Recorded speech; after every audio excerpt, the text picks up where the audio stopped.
Bonjour à tous et bienvenue sur cette nouvelle vidéo. Je suis très contente de vous présenter ce tutoriel très attendu sur les différents croque-soucis. Alors cette vidéo est adressée aussi bien à ceux qui se sont procurés un de mes coupons des croque-soucis réalisés en partenariat avec une grande amie à moi et une artiste incroyable. C'est elle qui a illustré chacun de nos personnages ici. Si vous souhaitez vous procurer un ou plusieurs de ces coupons de croque-soucis, ils sont encore en vente sur mon site internet en pré-vente. Vous avez jusqu'au 13 février pour le commander. Il y aura une autre vente plus tard, mais pas avant avril. Restez connectés sur les réseaux sociaux pour vous maintenir au courant de la prochaine vente. Comme d'habitude, tous les liens sont dans la description en dessous de la vidéo. Alors, à quoi sert le croque-soucis? Certains d'entre vous connaissent déjà certainement. Il est destiné aux enfants qui ont du mal à se débarrasser d'un cauchemar, de peur ou à gérer ses émotions. Le but est de dessiner ou écrire la peur, le cauchemar en question. Ensuite, on peut le froisser ou même le déchirer. Et grâce à sa petite bouche ici, le croque-soucis s'en charge et le mange. En plus, vu qu'il est tout doux, il peut même servir de doudou et accompagner l'enfant avec lui quand il en a envie. Vous pouvez ensuite vider le croque-soucis, pourquoi pas la nuit quand l'enfant ne le voit pas. Selon son âge, ça peut être rigolo de voir que son compagnon a réellement mangé son souci. Et là, je trouve que Catherine a vraiment bien relevé le défi de nous faire des personnages à la fois rigolos, qui ne font pas peur à l'enfant et qui donnent envie de leur confier tous nos petits problèmes pour qu'ils en fassent leur affaire. Alors, je vais vous présenter chacun des personnages. On a ici Pluton, le dragon, avec ses petites ailes ici derrière, sa grande bouche pour manger les gros cauchemars avec ses dents, Confetti, le yéti, Bambou, le tigrou, et Popcorn, la licorne.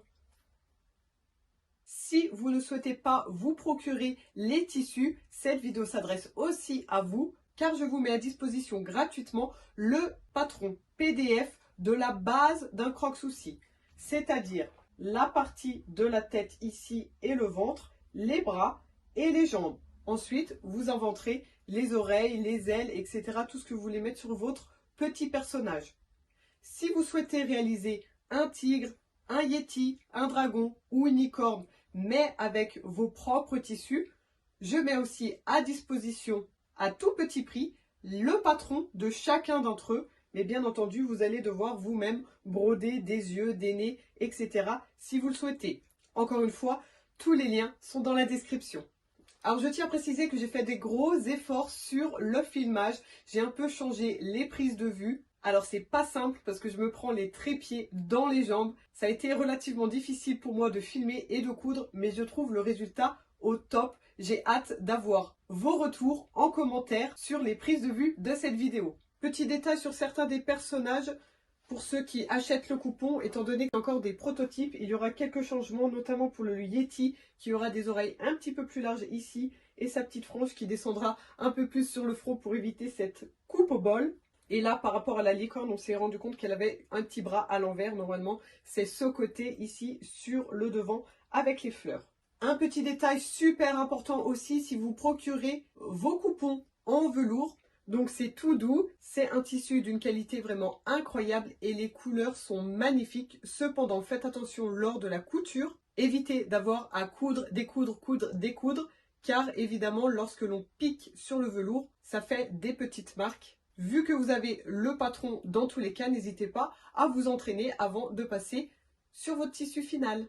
Allez, ne perdons pas de temps et allons réaliser ensemble chacune de vos petites créatures ici. Bien entendu, la plupart des étapes sont exactement les mêmes entre les personnages, mais je filme un peu chacun d'entre eux selon leurs particularités. Allez, c'est parti, à la découpe!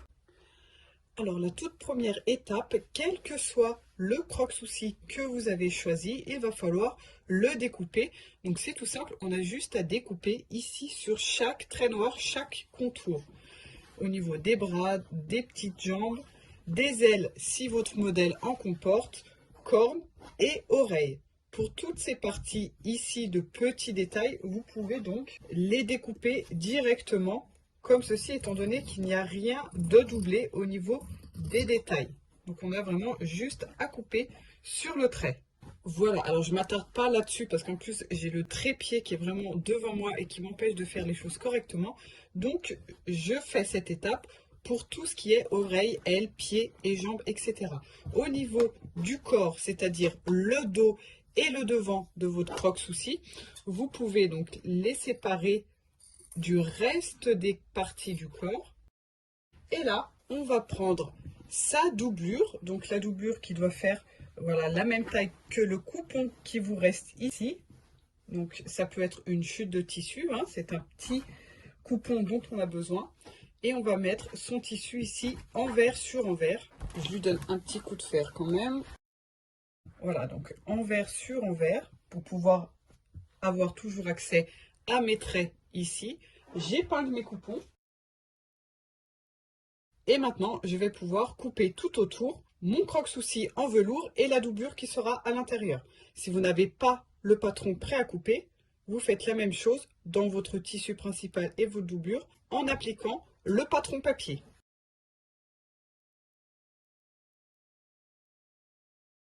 On sépare bien ici la tête du ventre, étant donné qu'on a la fermeture à glissière qui va séparer les deux. Voilà, donc là j'ai bien toutes mes pièces. On a le dos avec sa doublure, les deux pièces du devant avec leur doublure. J'ai mes deux mains, mes deux pieds, les oreilles devant et dos. Là, on a nos ailes et la corne. Donc bien évidemment, selon celui que vous avez choisi, vous avez des pièces un peu différentes. Comme par exemple le Yeti qui a des cornes comme ça. Ça, c'est ses petites oreilles. Le dragon, il a des oreilles toutes pointues et il a lui aussi des ailes. Alors, on verra pour les ailes, il y a deux options de les poser. Telles qu'elles sont ici, vous allez pouvoir poser les ailes comme ceci, de façon à pouvoir glisser une queue ici au milieu si vous en avez envie. Après, bon, les ailes, étant donné qu'elles sont en une partie ici, ça cache un peu ces petites écailles ici au milieu du dos. Donc, vous avez la possibilité, on verra ensuite, avec l'exemple de la licorne, de couper ici au milieu et de les assembler comme nous allons le faire pour la licorne pour avoir des ailes de part et d'autre du milieu si vous voulez avoir les écailles ici milieu dos apparentes, mais du coup on ne peut pas mettre une petite queue pile au milieu, ou du moins elle ne sera pas cachée dans les ailes. Il faudra faire une autre finition. Pour la licorne ici, le but est de lui poser voilà, ses ailes de chaque côté ici pour ne pas cacher sa crinière, et bien évidemment elles pourront bouger, on pourra la faire voler. Alors avant de passer à tous les détails, les bras, les mains, etc., on va déjà laisser nos pièces principales, c'est-à-dire le corps, prêt pour l'assemblage après. Donc je prends de la ouatine ici, hein, c'est de la ouate toute fine qui fait environ 5 mm d'épaisseur. Je fais en sorte que mon coupon soit un peu plus grand que mes pièces ici.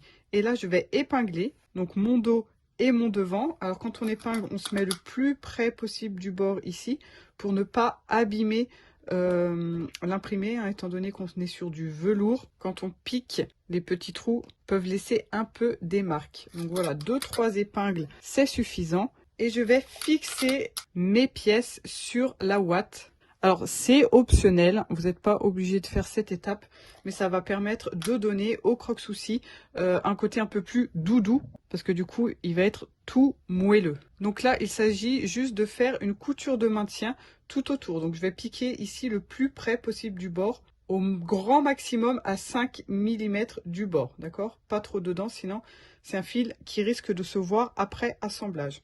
Et donc là, je vais faire la même chose pour chacun de mes personnages, ainsi que les ailes de la licorne, donc qui sont ici. Donc là, j'ai pris l'endroit des ailes, c'est-à-dire celles qui ont des couleurs un peu plus vives. Ça, c'est le dessous des ailes. Pas besoin de faire pour les 4 parties, seulement les ailes qui vont apparaître au-dessus de la licorne. Et je fais ça aussi pour une des ailes ici de mon dragon. Pas besoin pour faire les deux ici, seulement sur une des deux. Et donc c'est exactement la même chose pour chacun de ces éléments. Je passe ma couture tout autour. Et ensuite, on pourra couper l'excédent de ouate.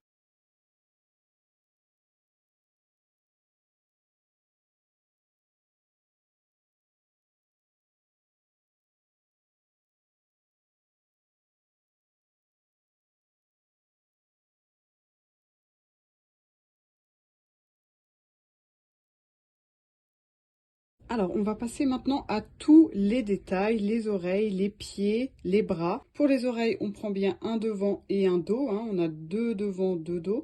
Et on se positionne endroit sur endroit et on épingle. Pour les pieds et les bras, c'est exactement le même principe. On a juste à plier comme ça dans la longueur. Et là, pareil, on peut épingler. Je vous montrerai plusieurs techniques pour faire vos pieds et vos mains pour que ça soit le plus facile possible à retourner sur l'endroit. Pour les pieds, dans tous les cas, on a souvent une délimitation horizontale ici. Donc, il faut bien faire en sorte de faire correspondre, par exemple, ici, le blanc du pied et ici, la délimitation entre le rose et le violet. Donc, il va falloir bien épingler en face et ne pas bouger au moment de la couture pour pas avoir un décalage lorsqu'on se remet sur l'endroit. Le but, c'est d'avoir à chaque fois des jolis raccords ici, bien en face. Voilà pour le dragon, le yéti et le tigre. Pour les oreilles du dragon, elles sont pointues et non pas rondes comme toutes les autres. Donc là, il faut bien faire correspondre l'oreille correspondante. On voit bien qu'ici, ça ne fonctionne pas. Celle-ci va ici, elle a la même forme. Et celle-ci va ici. Ensuite, c'est tout le même principe. Ici, on a la corne du yéti. Ça se passe pareil. Toutes les cornes sont pareilles. Donc, il n'y a pas à chercher l'endroit, l'envers, gauche, droite, etc. On a juste à faire correspondre. Alors, dans tous les cas, pour tous les petits éléments, les petits détails du corps, on va utiliser comme valeur de couture la largeur d'un pied de biche. C'est-à-dire que je garde mon tissu ici au ras du pied de biche, pas besoin de se mettre à 1 cm. En général, la distance ici est de 0,75. On va donc pas piquer à 1 cm, mais un peu moins. Si vous avez la possibilité de déporter un peu votre aiguille vers la droite, vous pouvez le faire, histoire de piquer à 0,5 du bord. Donc c'est la même chose pour tout ce qui est jambes, bras, cornes, oreilles, etc. Certains pieds de biche se présentent de la sorte, mais c'est le même principe. Entre le pile de milieu ici et le bord, on est à 0,75. Si vous avez un pied de biche qui ressemble à celui de ma machine industrielle ici, c'est possible d'avoir ce genre de pied sur une familiale. Et là, du coup, vous êtes à 5 mm avec ce genre de pied de biche. Donc là, voilà, dans mon cas, je suis à 0,75, un peu plus que 0,5. Comme vous, si vous vous mettez comme ceci, on est d'accord. Je pique tout autour avec un nœud au début et à la fin. Ensuite, je peux dégarnir le plus près du bord ici, à environ 2 ou 3 mm. Attention tout de même de ne pas couper la couture. Et là, j'ai plus qu'à retourner.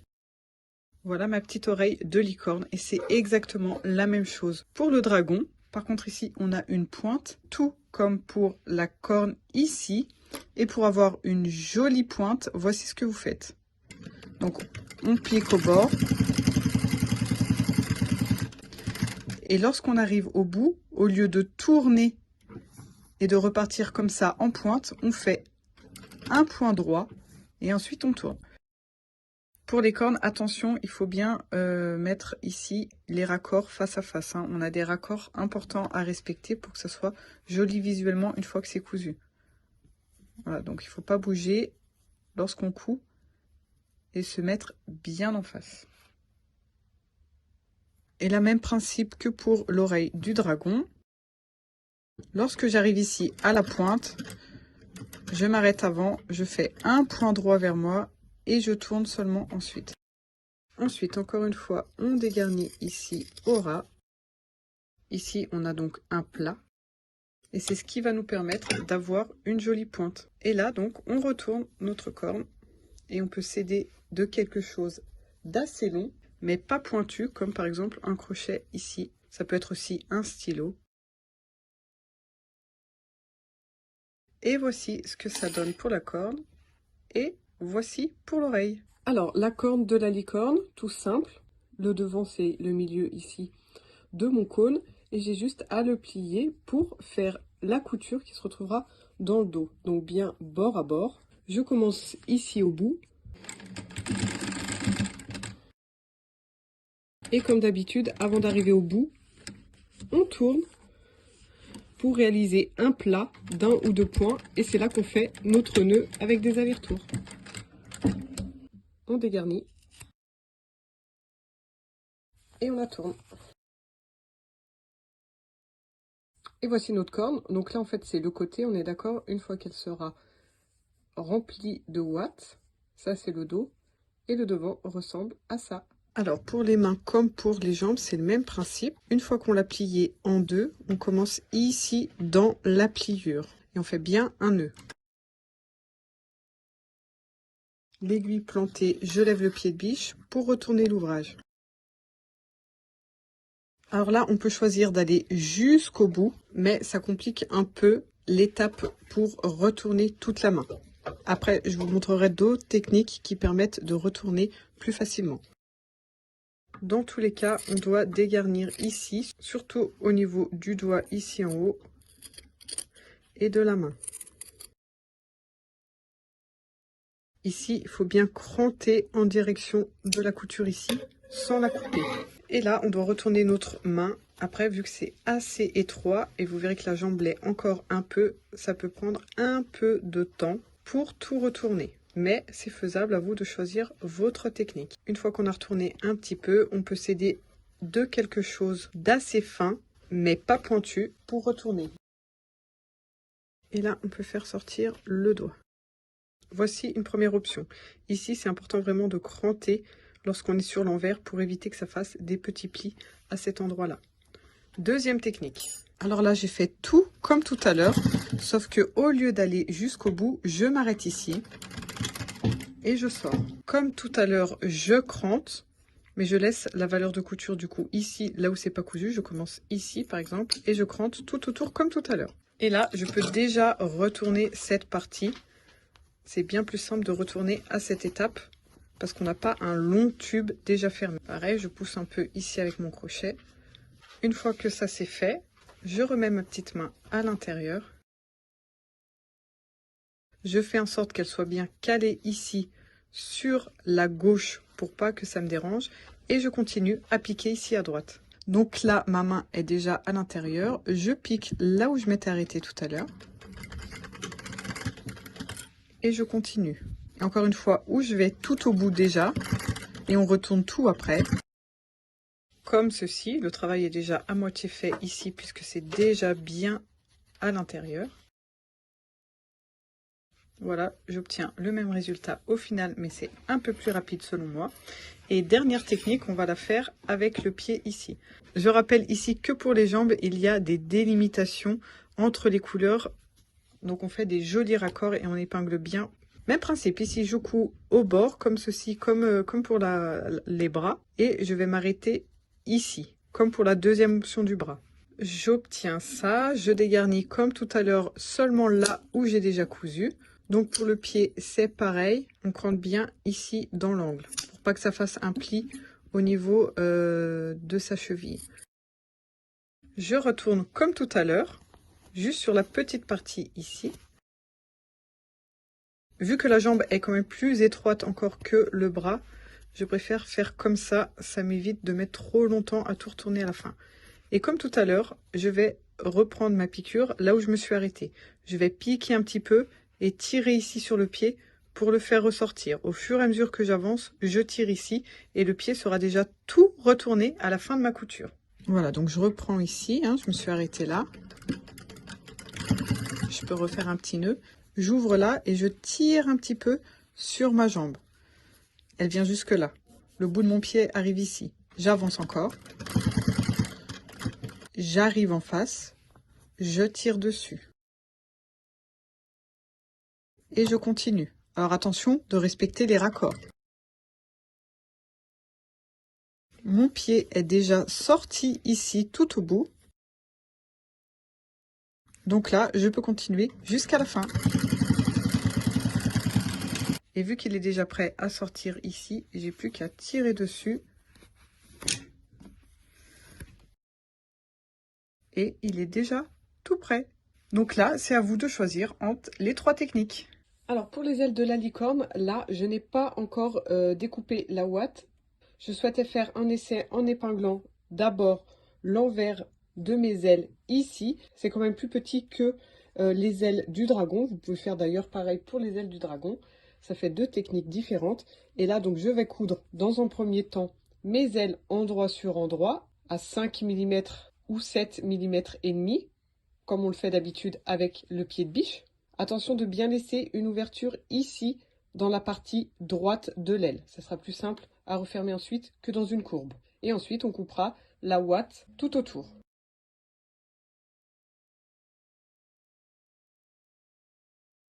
Voilà, donc là, je peux déjà les séparer. Ici, comme d'habitude, on garde bien la valeur de couture au niveau de l'ouverture. Et pour le reste, ici, je peux découper ma valeur de couture, comme on fait pour les autres éléments. Et du coup, la ouate ici, en même temps aussi. Alors, peu importe la technique que vous adoptez, hein, si c'est comme cette aile ou celle du dragon, dans tous les cas, vous obtiendrez le même résultat à la fin. Je fais l'autre et on les retourne. Voilà, alors j'en ai retourné une. C'est pas des plus simples à retourner, hein, parce qu'on a un petit espace.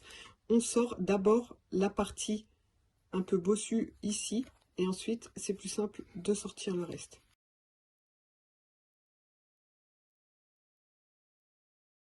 Donc là, l'ouverture, on est d'accord, c'est milieu dos.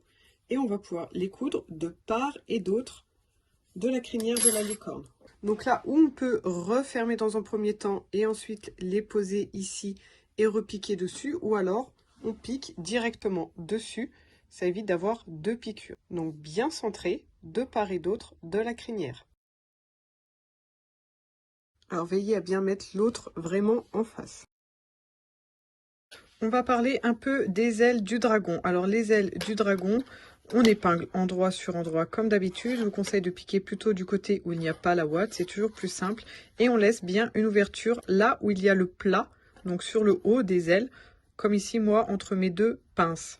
Et là donc on essaye de suivre le mieux possible les petites vaguelettes ici parallèlement pour bien avoir la forme des ailes. Au niveau de la pointe, ici, on peut faire comme d'hab, c'est-à-dire un petit point plat pour repartir ensuite parallèlement.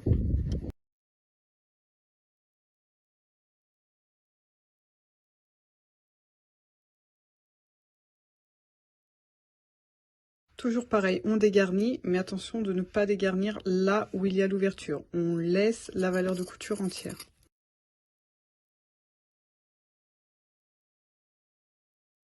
Et là, j'ai plus qu'à retourner. Voilà, une fois qu'on a bien repoussé dans tous les petits coins, on peut refermer ici en haut et faire juste une petite surpiqûre au niveau de l'ouverture. Donc là, je vais fixer mes ailes au milieu du dos de mon dragon. Donc si vous souhaitez mettre une petite queue, comme moi par exemple ici avec un petit galon avec des pompons, je glisse en plein milieu la queue du dragon. Et là, je vais faire une surpiqûre ici un peu sur la droite, piquer sur la queue et remonter de l'autre côté de façon parallèle. Comme ça, il aura bien ces deux ailes de part et d'autre et la queue prise ici au milieu. Si vous ne souhaitez pas mettre de queue et avoir ces petites écailles dorsales ici apparentes tout le long, vous pouvez faire comme on a fait pour les licornes. Donc séparer vos ailes en coupant ici au milieu au préalable et coudre vos ailes comme pour celle de la licorne et ensuite les coudre de part et d'autre du dos. Je tourne, je passe sur la queue et je remonte. Et voici les ailes de notre dragon. J'espère que tout se passe bien dans la confection de ton ou tes croque-soucis. N'hésitez pas à m'écrire des commentaires avec vos retours sur l'idée, les imprimés, le tuto, tout ce que vous pensez à propos de mes croque-soucis. J'ai hâte de voir toutes vos versions de croque-soucis sur le groupe Facebook La Couture Créative avec Iris. Si ce n'est pas encore fait, venez vite nous rejoindre sur ce groupe pour y voir les créations des autres irrésistibles, que ce soit à partir des coupons réalisés par Catherine et moi ou tout droit sortis de votre imagination. J'ai très hâte de les découvrir. Si vous n'êtes pas encore abonné à ma chaîne, faites-le vite en cliquant sur le bouton rouge et cliquez aussi sur la cloche pour activer les notifications et vous maintenir au courant des futurs tutos à sortir. Et allez vite faire un tour sur ma chaîne car je propose de nombreux tutos gratuits, toujours accompagnés de leur patron PDF. Allez, c'est parti, on continue. Alors maintenant, il va falloir rembourrer tous nos bras, nos pieds, les cornes, les oreilles, tout ce qui n'est pas encore cousu sur la watine. Donc je ne parle pas ni du corps, ni des ailes, qui elles ont été cousues sur la watine. Alors on met un peu de ouate comme ceci dans chacun des membres et on pousse. Alors là j'ai pris mon petit tournevis parce que je trouve que ça marche plutôt bien.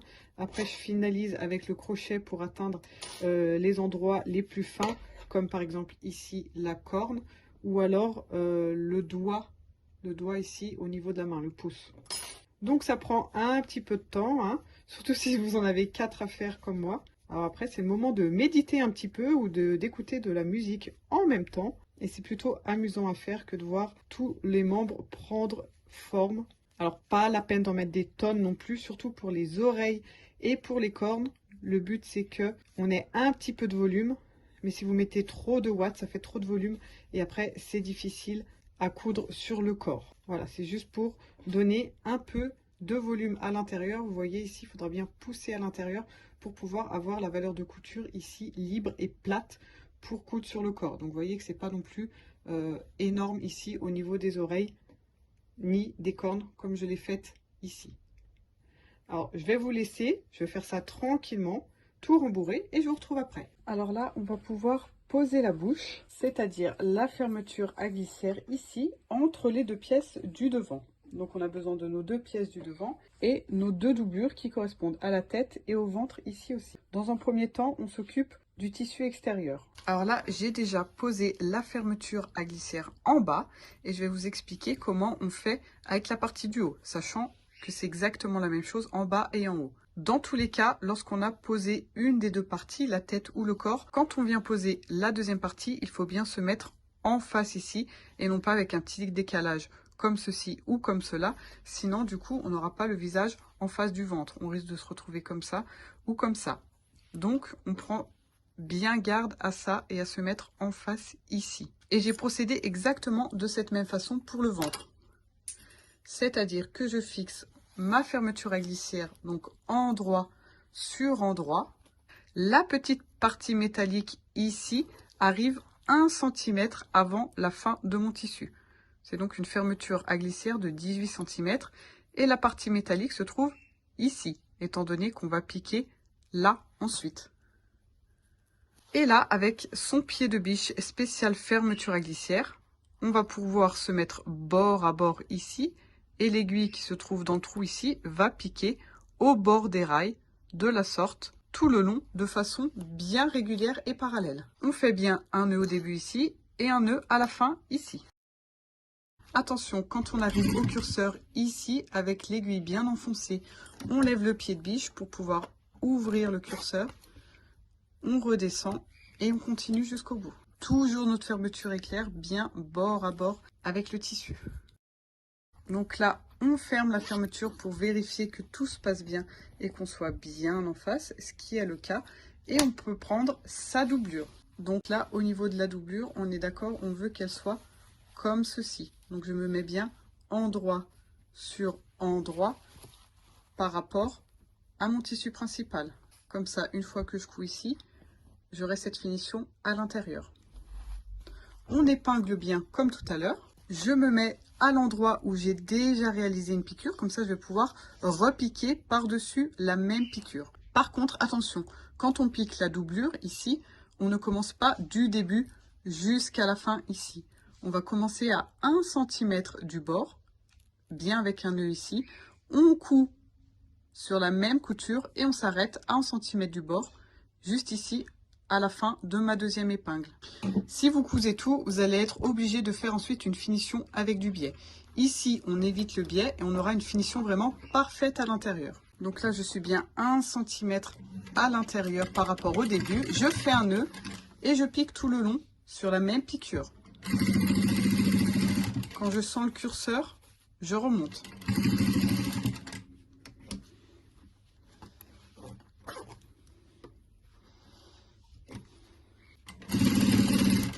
Et là, je m'arrête 1 cm avant, avec un nœud. Voilà ce qu'on obtient sur l'endroit, et voici ce qu'on obtient sur l'envers. Et là, avec le fer à repasser, on repasse bien de part et d'autre de la fermeture à glissière ici. Si vous utilisez le coupon en velours, il vaut mieux repasser sur l'envers pour pas abîmer les petits poils du velours. Là, on voit bien qu'on est bord à bord, ici aussi. tout est bien centré. Et là, on est d'accord, il nous reste 1 cm par rapport à la fin du tissu principal des deux côtés. Ensuite, quelles que soient nos pièces, tous les dos et tous les devants, que ce soit tissu principal ou doublure, on va cranter le haut ici au niveau de la tête et le bas ici au niveau des petites pattes sur le milieu. Ça va nous servir de repère pour assembler les dos et les devants ensemble et également pour pouvoir placer correctement ses oreilles, ses pattes. Donc je plie en deux et je crante comme ça en biais pour obtenir un tout petit triangle comme ceci. Donc ça, c'est une doublure dos. Ici, on a le dos du Yeti, le devant du dragon. Quel que soit votre modèle, vous réalisez cette étape sur chacune de vos pièces, dos et devant. Alors, avant de placer tous les membres, les bras, jambes, cornes, etc., on va déjà fermer notre doublure ici. Comme ça, on n'aura pas trop de volume de l'autre côté lorsqu'on voudra la poser. C'est mieux de le faire à cette étape. Donc, je fais correspondre mes crans que l'on vient de faire. Donc ici, j'ai ceux du haut. Ici, j'ai celui du bas. Cran sur cran. Et j'épingle tout autour que la doublure sans prendre le tissu principal ici. Et là, je vais piquer donc de ce côté pour pas que ça me gêne. Je laisse bien un espace ici en bas de 6 à 7 cm pour pouvoir retourner facilement mon croque-souci à la fin. Je vais donc commencer ici en face de ce clip, piquer 1 cm tout autour. Lorsque j'arrive ici au niveau de la fermeture à glissière, je la relève comme ceci et je pique ici tout droit. Alors, il y a un espace ici, c'est normal. Je pique le plus près possible de la fermeture à glissière. Étant donné qu'on s'est arrêté à 1 cm auparavant, le but est de piquer ici contre la fermeture à glissière. Vous pouvez utiliser, si besoin, le pied de biche à fermeture à glissière comme on l'a fait tout à l'heure. Du coup, votre aiguille va pouvoir piquer près du curseur ici. Donc, bien entendu, vous pouvez ouvrir un peu ici pour pouvoir mieux passer. Et attention de ne pas ouvrir comme ceci, de bien rester droit et fermé au niveau de la fermeture à glissière. On continue de tourner tout autour. Et ici, c'est la même chose. On rabat le curseur pour faire apparaître seulement la doublure. Et on pique ici contre les rails. Donc là, je commence un peu avant l'arrondi. Voilà, en arrivant ici, je rabats mon tissu principal ici. Je garde bien ma doublure plaquée et je pique là.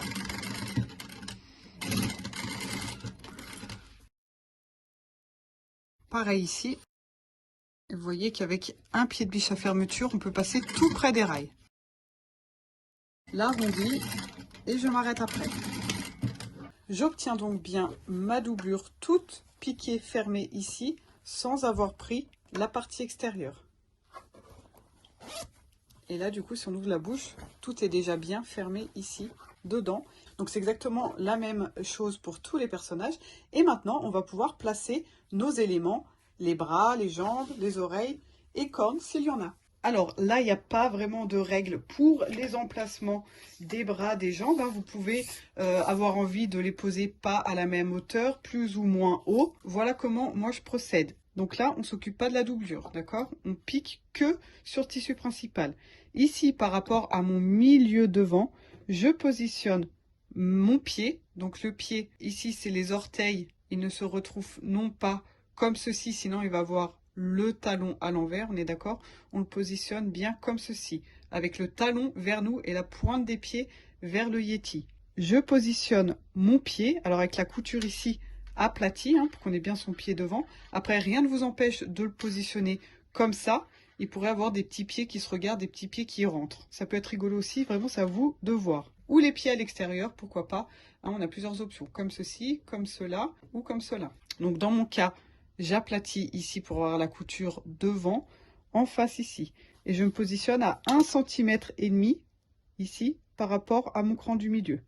Et j'épingle. Même chose pour l'autre.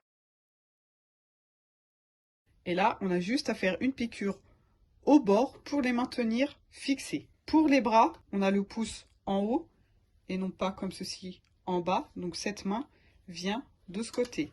Je la pose comme ceci, endroit sur endroit, juste en dessous de la bouche. Donc la fermeture à glissière est bien comme ceci vers le bas, non pas comme ceci vers le haut, hein. Donc je me positionne comme ça et je mets mon bras endroit sur endroit comme ceci. Et là j'épingle. Donc là le Yeti c'est pareil recto verso, mais sur la licorne ou sur le dragon et le tigre aussi, vous avez vraiment l'intérieur et l'extérieur des bras. Donc là pareil, je fixe en face sous la bouche. Vous pouvez très bien avoir envie de mettre ses bras un peu plus bas ou alors aussi pourquoi pas pile en face de la bouche, c'est à vous de voir. Voilà, quand je dis que là par exemple les bras du tigre, attention de bien les mettre comme ça et de ne pas mettre les petits coussinets dans le dos par exemple. Donc là voilà, je fais bien attention de ne pas prendre la doublure ici en dessous, hein, et je pique près du bord à 5 mm maximum.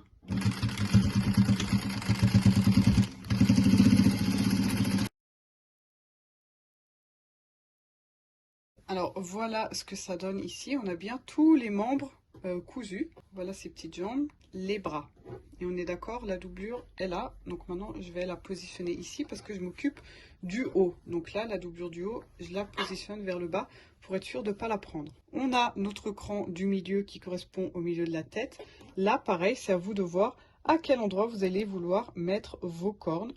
Donc voilà un Yeti un peu comme une vache, je dirais, les cornes comme ceci un peu sur les côtés et les oreilles ici.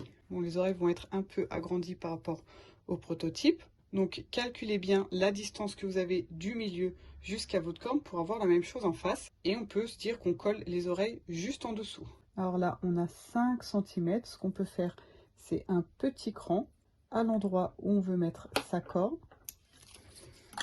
Ensuite, je me remets sur le milieu ici. Et là où j'ai mon cran, je fais le cran en face, comme ça on est sûr que c'est symétrique. Je positionne ma corne dans le bon sens et je la plie comme ceci, endroit sur endroit. Même chose en face. Et l'oreille vient donc bien endroit sur endroit aussi, juste en dessous. Et là je fais comme pour les bras, une piqûre de maintien juste en haut sans prendre la doublure. Voici, la surpiqûre est faite ici. Et une fois que ça sera fini, ça donne ça. Et bien celui-ci est prêt à être assemblé au niveau du dos et du devant. C'est la prochaine étape. Petite info pour le tigre ici, par rapport au milieu, j'ai mis ses oreilles à 2 cm de part et d'autre. Au niveau jambes, bras, c'est tout pareil que ses compagnons. Allez, on passe au détail de la licorne. Donc on a notre corne comme ceci. Je vous rappelle que on a la couture dans le dos, donc on se met bien devant ici sur le devant de la licorne. On aplatit notre corne comme ceci et on fait correspondre la couture avec le cran du milieu ici. Et ces petites oreilles à environ 2 cm à 2 cm et demi de part et d'autre de la corne.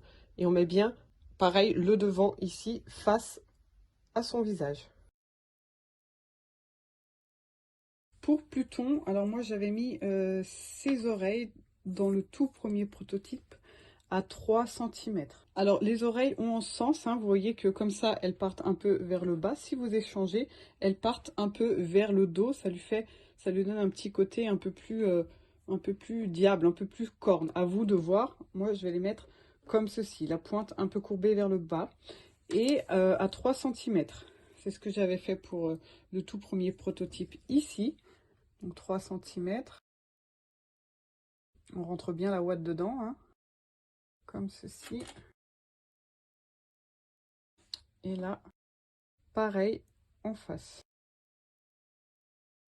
Du coup là, elles vont se retrouver bien toutes plates comme ceci. Ce que j'avais fait ici, moi, je les avais recourbées de part et d'autre, de chaque côté, comme ceci, avant de les coudre. Parce que je sais que mon fils aime bien mettre son petit doigt comme ça dans un recoin. Vous pouvez aussi opter pour cette option. Donc il suffit de replier les deux côtés et d'épingler comme ceci.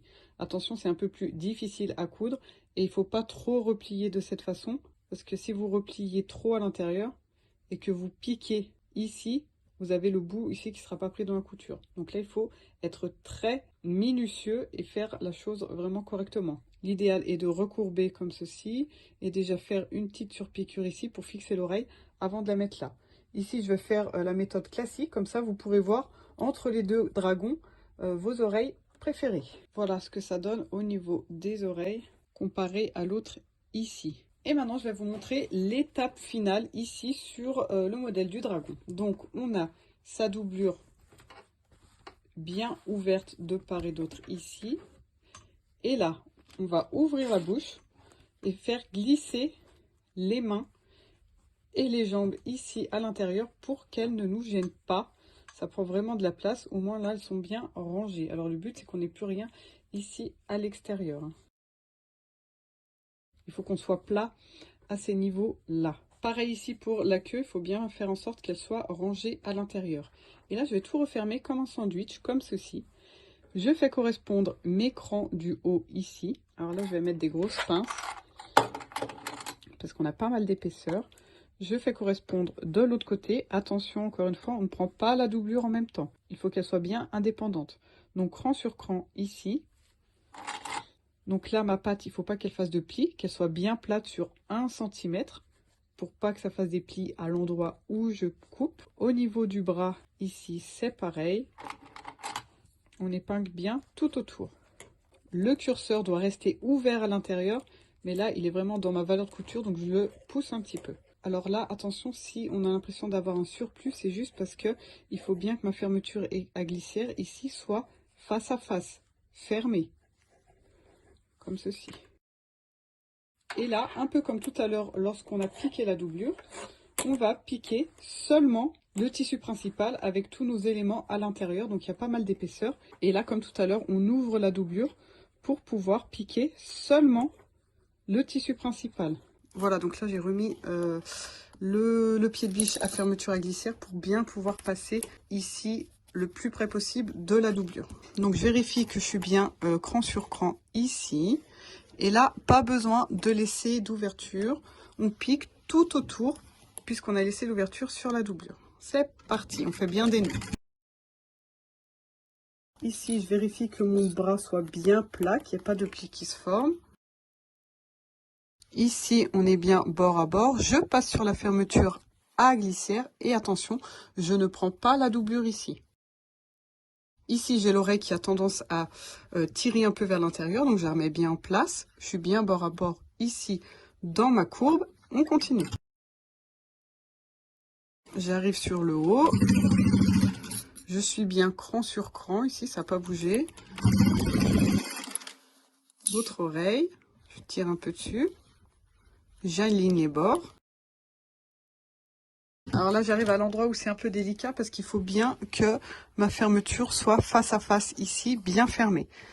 Et vu que j'ai l'épaisseur des bras juste en dessous, il va falloir bien se mettre face à face. Et j'ai la caméra vraiment en face, c'est pas simple. Donc là, je positionne bien la première partie de la fermeture à glissière. Je pique jusqu'à ce qu'elle soit à moitié fixée. Donc une fois que celle-ci ne bouge pas, je viens positionner l'autre pile en face, bien alignée. Je pense que ça se voit à la caméra ici. On a bien nos parties métalliques l'une en face de l'autre. Voilà, une fois que j'ai passé ici, je continue à bien aligner au niveau des bras. Et on continue avec nos bords toujours bien alignés. Et là, lorsque j'arrive au bout, je repasse par-dessus ma couture principale et c'est terminé. Ici, on peut faire sauter tout ce qui dépasse au niveau de sa fermeture à glissière. Et là, on peut déjà vérifier avant tout si tout a bien fonctionné de l'autre côté. Donc ici, par l'ouverture de la doublure, étant donné que j'ai ma bouche ouverte ici avec la fermeture à glissière, je peux tout sortir. Alors les bras et les jambes en premier et tout le reste va suivre facilement après. Voilà, on tire sur sa tête. Hop, on pousse bien ici en bas. Le tissu principal et la doublure vers le haut. Donc là, si on voit que tout se passe bien sur l'endroit au niveau de l'emplacement des bras, etc., et que tout fonctionne, on se remet sur l'envers pour dégarnir. C'est toujours mieux quand il y a le moins possible de matière à l'intérieur. On peut dégarnir notre valeur de couture ici de la doublure. Mais bon, la doublure est quand même relativement molle. C'est pas ça qui fait le plus d'épaisseur. Mais c'est surtout ici au niveau du tissu principal où on peut enlever un petit peu la valeur de couture avec des ciseaux normaux ou des ciseaux cranteurs. Et on fait ça tout autour Et ensuite, on peut se remettre sur l'endroit. Dernière étape, on ferme bien sa doublure ici. Et là, on fait une petite surpiqûre juste pour fermer. On remet tout à l'intérieur. Et cette fois-ci, c'est tout terminé. On n'a plus qu'à lui faire manger nos petits soucis. Merci d'avoir regardé la vidéo jusqu'au bout et les voici tous ici prêts à avaler tous les cauchemars, les peurs et les soucis. Merci pour votre soutien et à très bientôt avec une nouvelle vidéo.